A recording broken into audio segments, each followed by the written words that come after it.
A sirene estridente da ambulância que passou ao lado do ônibus me trouxe de volta à realidade. Eram umas 19h50 e eu estava atravessando a ponte Rio-Niterói, voltando do trabalho.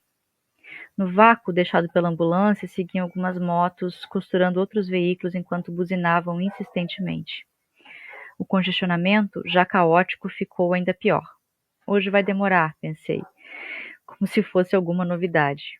Como se não fosse sempre assim.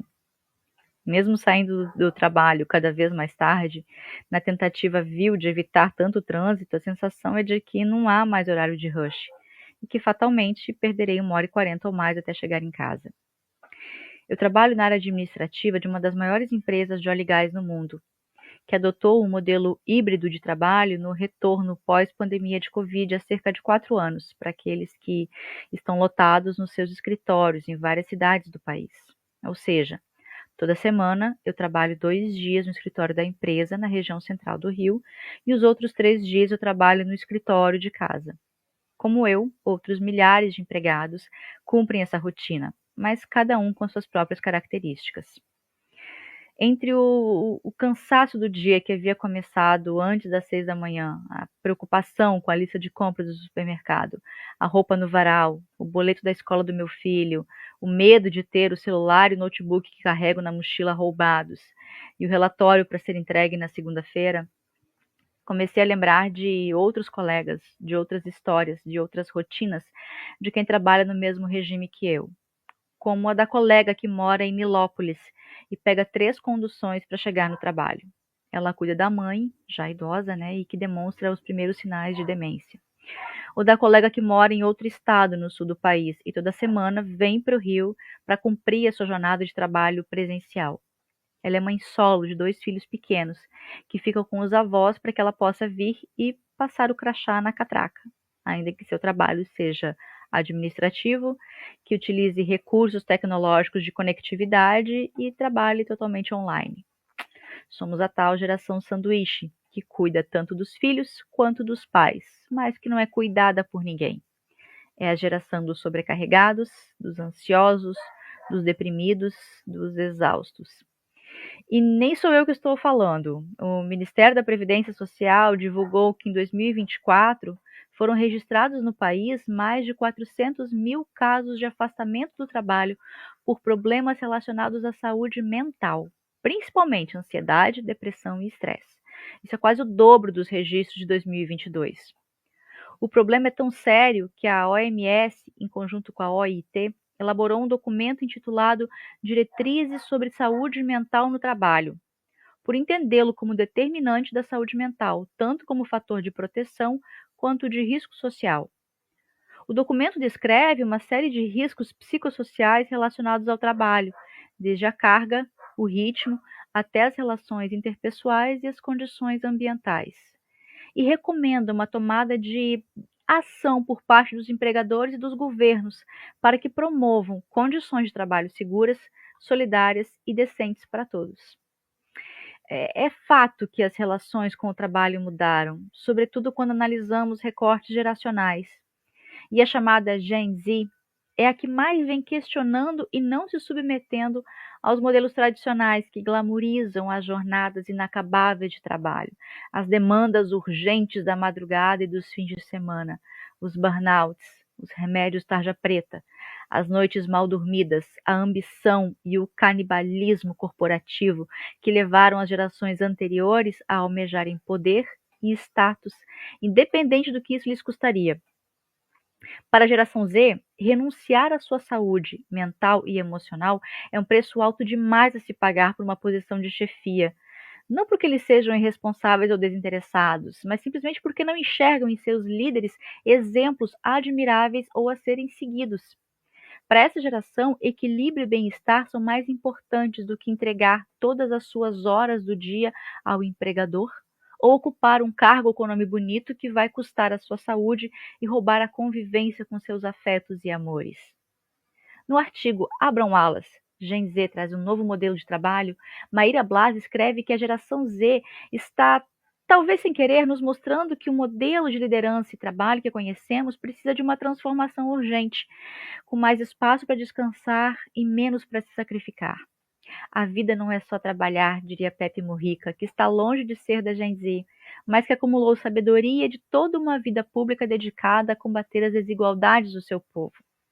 E ele questiona: em que você gasta o tempo da sua vida? No geral, as empresas parecem não estar dispostas a promover uma transformação real e estrutural em suas formas de organizar o trabalho para que seus trabalhadores possam dispor desse tempo.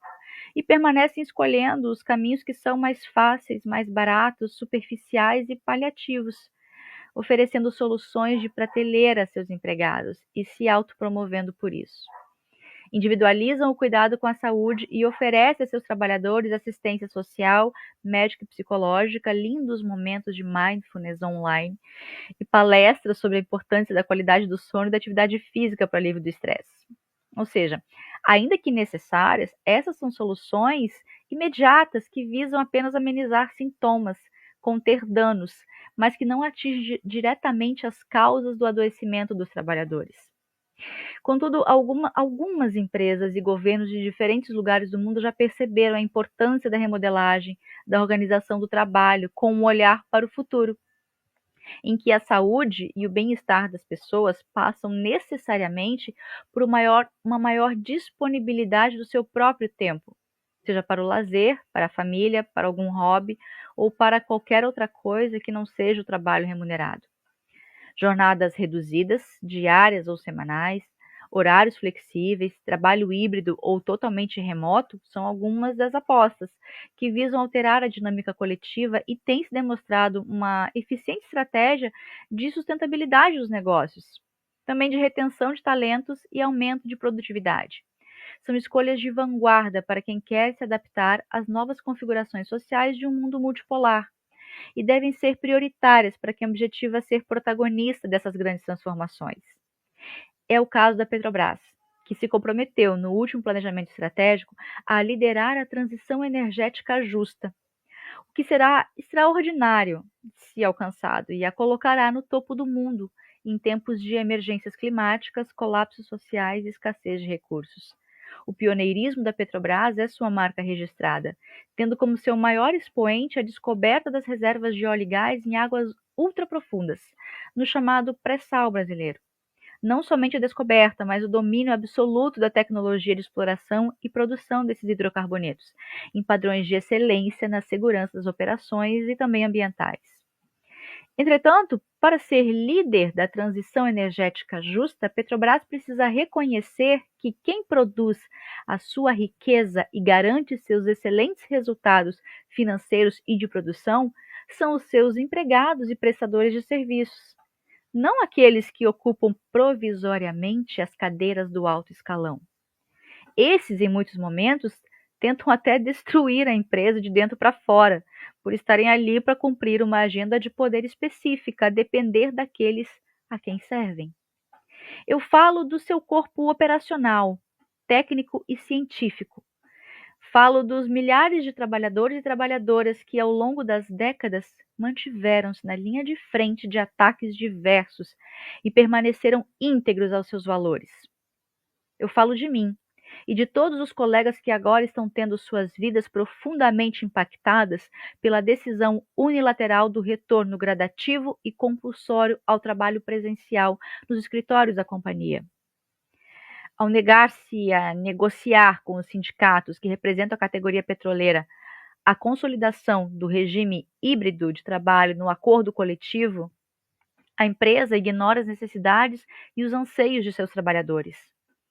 Nessa arrogância do seu silêncio, ela nos manda uma mensagem clara, a de que não se importa com aqueles que geram a sua riqueza e que o cuidado com as pessoas não passa de uma bela peça de comunicação institucional e nada mais. Aqueles que detêm o poder de decisão no alto de seus pedestais apropriam-se de algo que não lhes pertence, de uma energia não renovável, tal qual o petróleo, mas que, diferentemente dele, não há transição energética que o substitua. Nosso tempo. Todo o tempo fora do trabalho, até então sob domínio exclusivo de seus verdadeiros donos, nós, lhe será entregue na forma de intermináveis deslocamentos, apenas para que ele satisfaça as suas próprias necessidades egóicas de controle e submissão. as suas carências, a sua vaidade. Obrigarem que todos os empregados administrativos estejam presentes fisicamente nos escritórios, sob o julgo dos seus olhos. Ao escolherem a intransigência da decisão, desrespeitam seu próprio corpo técnico, considerando-os indignos e não confiáveis. Colocam em dúvida sua competência e seu comprometimento com o trabalho, mesmo que todos os resultados apurados indiquem exatamente o oposto, com aumento de produtividade e melhoria significativa na qualidade das entregas. A Petrobras deve compreender que, para ser líder na transição energética justa, a justiça precisa começar dentro da própria empresa. A incoerência entre o discurso e a prática é o que destrói reputações, e qualquer esforço de manutenção da imagem de uma empresa ética, íntegra, inclusiva, moderna, cairá por terra, assim que se perceba que aquilo que se comunica é o oposto do que se pratica, e a sua potencial liderança não terá legitimidade nem sustentabilidade. Por falar em liderança, a empresa diz estar monitorando a tendência de mercado e dos modelos de trabalho, como base para a decisão de ampliar o trabalho presencial nesse momento. Mais uma vez, a prática se mostra absolutamente desalinhada com os objetivos e pretensões da companhia, uma vez que quem se propõe a ser líder de mercado na transição energética não pode se limitar a monitorar tendências. Líderes não são aqueles que seguem tendências, são aqueles que as criam. Justamente por estarem no topo, os líderes são seguidos pelos demais. E para estar conectada com o futuro, a Petrobras precisará sim tomar decisões disruptivas e adaptar-se a novos tempos, de valorização efetiva de seus empregados por meio de ações concretas de flexibilização das jornadas e posicionar-se de maneira coerente a seus próprios valores. A luta dos empregados pela manutenção do teletrabalho no modelo híbrido é legítima e os coloca na posição de resistência pelo seu direito ao tempo fora do trabalho. Tempo que não pode ser comprado, nem reposto, nem renovado, nem compensado. Não há banco de horas da vida.